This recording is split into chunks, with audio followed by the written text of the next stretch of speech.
ભરૂચ પાંજરાપોળ દ્વારા ગૌ વસ્ત્ર અને શણગાર સ્પર્ધાનું આયોજન કરવામાં આવ્યું છે। ભરૂચ પાંજરાપોળ ટ્રસ્ટી મંડળ દ્વારા નવતર અભિગમ અપનાવી સૌ પ્રથમવાર ભરૂચ પાંજરાપોળના પ્રવેશદ્વાર પાસે રોજ ઊભેલી હોય છે તે ગૌ માતાના વસ્ત્ર અને શણગાર કરવાની હરીફાઈનું આયોજન કરવામાં આવ્યું છે। જે અંગે માહિતી આપવા પાંજરાપોળ ખાતે પત્રકાર પરિષદનું આયોજન કરવામાં આવ્યું હતું, જેમાં ટ્રસ્ટી મંડળના શાંતિલાલ શ્રોફ, બિપિનભાઈ ભટ્ટ, પ્રોજેક્ટ ચેરમેન મહેન્દ્ર કંસારા સહિતના અગ્રણીઓએ પાંજરાપોળ અંગે તેમજ સંસ્થાના સામાજિક ધાર્મિક કાર્યો અંગે માહિતી આપવા સાથે ગૌ શણગાર સ્પર્ધા અંગે વિસ્તૃત માહિતી આપી હતી। આ સ્પર્ધામાં ભાગ લેવાની છેલ્લી તારીખ 15/4/2025 રહેશે, તેમજ પ્રથમ ઇનામ ₹1500, બીજું ઇનામ 1000 અને ત્રીજું ઇનામ 750 રાખવામાં આવેલ છે। તે ઉપરાંત દરેક સ્પર્ધકને પ્રોત્સાહન રૂપે ₹250 પણ આપવામાં આવશે તેમ પણ જણાવ્યું હતું। આ પ્રસંગે ઉપસ્થિત રમા ગોવિંદ ચેરિટેબલ ટ્રસ્ટના પ્રમુખ રશ્મિકાંત કંસારાએ આગામી 12મી એપ્રિલના રોજ પાંજરાપોળ ખાતે આયોજિત સાંઈ ભજન સંધ્યાની માહિતી આપી તેનો લાભ લેવા આમંત્રણ પાઠવ્યું હતું।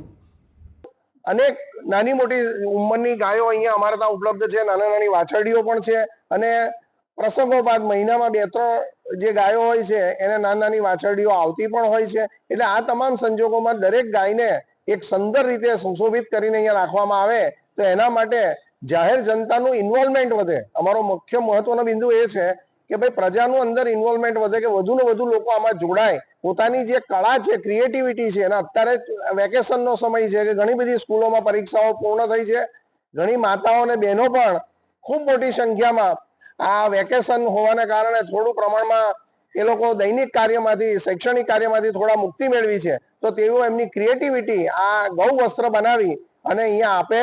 અને એમાં અમે હરીફાઈનું પણ આયોજન કર્યું છે। એ આયોજનના નિર્ણાયક પણ શહેરના પ્રતિષ્ઠિત નાગરિકો છે અને તે લોકો એમાં ક્રમાંક આપશે। ક્રમાંક તો એ છે કે જે ભાગ લે એ સૌથી મોટું ઇનામ છે।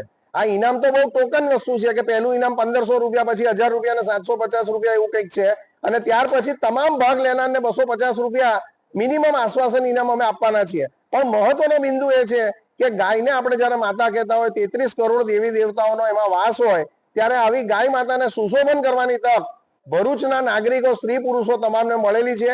આમાં કોઈ જાત ધર્મનો કોઈ અંદર ભેદભાવ નથી। તમામ વ્યક્તિઓ આ ગાયને વસ્ત્ર બનાવવા માટે હરીફાઈમાં ભાગ લઈ શકે છે અને એ 15 એપ્રિલ 2025 સુધીમાં સાંજના 6 વાગ્યા સુધીમાં અત્રે અહીંયા અમારી ઓફિસ છે, ત્યાં ગાડી જમા કરાવશે, એમનું નામ અને મોબાઈલ નંબર લખાવશે, તો અમે 16મી તારીખે જ એની એક હરીફાઈમાં નિર્ણાયકોને આ પહેરાવીને બતાવીશું।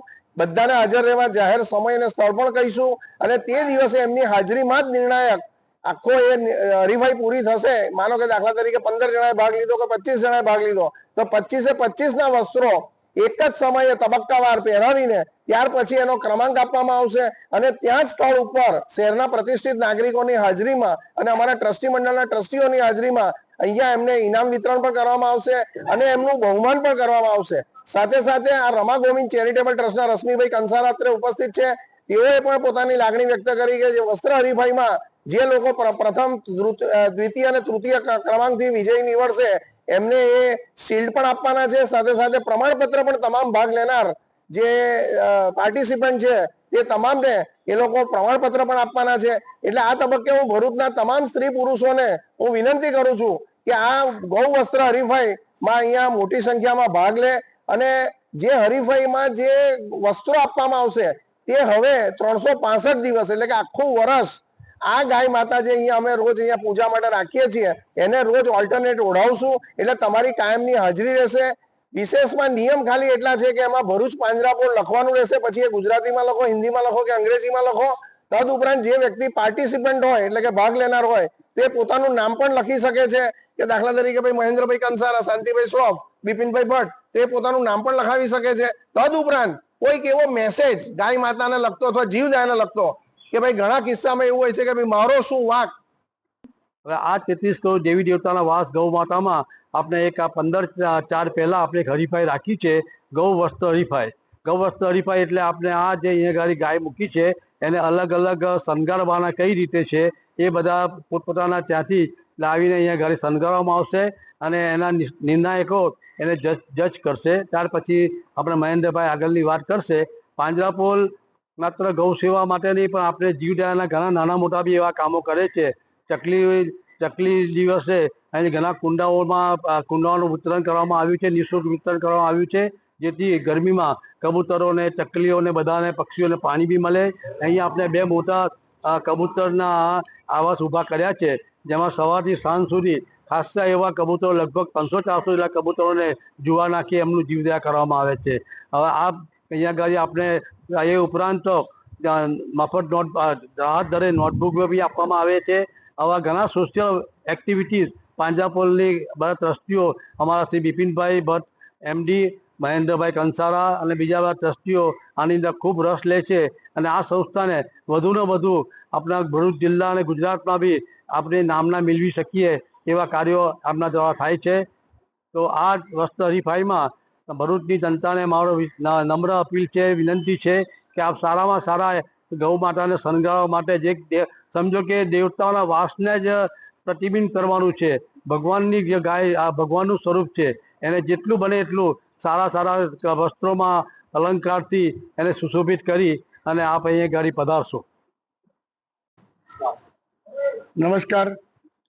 આજે પ્રેસ મીટનું આયોજન એટલા માટે કરવામાં આવ્યું છે કે 15મી એપ્રિલ સુધી જે ગૌ માટે આપણે ગૌ વસ્ત્રનું હરીફાઈ રાખવામાં આવેલી છે અને સાથે સાથે શાંતિલાલ સાહેબે જે કહ્યું એ પ્રમાણે ગાયની જાણકારી, પાંજરાપોળની જાણકારી અને ત્યારબાદ તારીખ 12ના રોજ ભરૂચ ખાતે પાંજરાપોળમાં એક સાંઈ ભજન સંધ્યાનું આયોજન રમા ગોવિંદ ચેરિટેબલ ટ્રસ્ટ તરફથી કરવામાં આવ્યું છે. તો તમામ સાંઈ ભક્તોને અને હિન્દુ પ્રેમી જનતાને જણાવવામાં આવે છે કે જરૂરથી આ સાંઈ ભજન સંધ્યામાં પધારો. સમય છે સાંજનો 9 વાગ્યાનો ટાઈમ, તો જરૂરથી સાંઈ ભજન સંધ્યામાં પધારો.